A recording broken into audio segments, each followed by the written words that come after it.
When the Varelians annihilated the outer colonies of the Jellari, no one expected the humans to get involved. Earth had remained silent observers in galactic affairs, mysterious, calculating, and technologically behind. Or so everyone believed. That illusion shattered in the space between Kelmaron Rift and Zax's prime dot. It began with a single transmission received by the Galactic Council. Unidentified vessels just exited subspace. We're detecting gravitational anomalies, our systems. Our blind shields down, engines unresponsive. What is this? They'd not know. They're folding reality. Then static.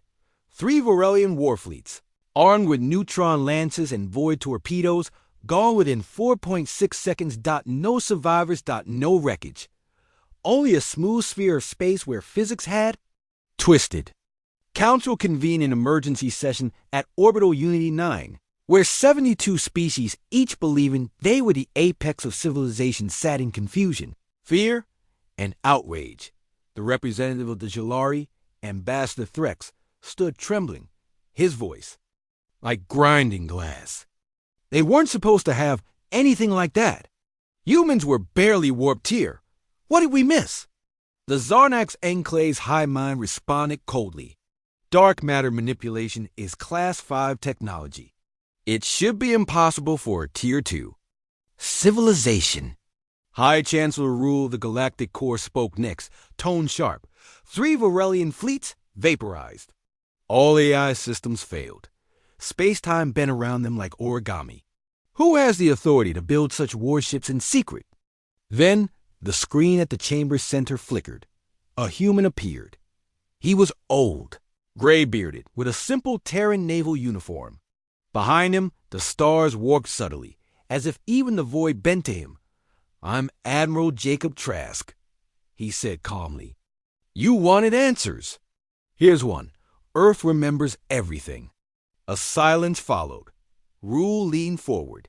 "What is it you remember, human?" Trask smiled faintly. "How every race here dismissed us, laughed at us, watched as pirates hit our outposts, as trade was denied, as peace was preached while your fleets practiced invasion drills near our moon." He took a breath. "So we adapted, quietly. You built those?" Threx asked, his mouth dry. Trask didn't answer directly. Instead, he tapped a small device. The chamber dimmed. Holographic. Projections bloomed into view of warships not shaped by metal or logic, but flowing like liquid shadow. They didn't emit heat. They didn't pulse with power. They consumed the dot ships forged from dark matter compression, moving silently through subspace, immune to gravity wells, particle weapons, and even AI tracking. "Project Umbra," Trax said.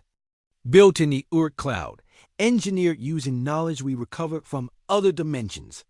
The word dimensions caused immediate reaction. Species without emotion barked warnings. Races with no soul shivered. "You tapped the void?" One whispered. "Barely," Trask replied. "We lost people, good scientists. But what we gained was the future." Rule slammed a clawed fist. "You threatened galactic balance. You upset every treaty. We signed none." Trask cut in, voice sharp now. "You excluded us." Threx hissed. "Then why help the Jellari?" "They're the only ones," Trask said, "who treated us like equals." One of their emissaries taught English to her hatchlings. He looked around. "You don't understand humans. We don't forget kindness or betrayal. Then what do you want?" Asked the Zarnax collective. Trask leaned closer. "Balance." "You just vaporized fleets," Rule roared. "You call that balance?" "I call that a warning." He rose. "Our warships don't exist in your databases. Our weapons don't rely on heat, energy, or time. If Earth wanted conquest, there wouldn't be a council left to call this meeting." A tense silence. Then he ended the feed. In the months that followed, the council scrambled. Spies were sent. Probes disappeared. Treaties were revised. Dozens of fleets were recalled. And deep in the void, humanity watched from their dark matter bastions, hidden in gravitational shadows. Drifting through higher dimensional layers, Admiral Trask stood. Aboard the Un's Oblivion, gazing out into the eternal dark. Let them fear, he muttered to himself. We earned their respect. Now they can earn our silence. Behind him, the whisper of non-space answered. The dark ships waited. And Humanity 4 once was ready before the war began.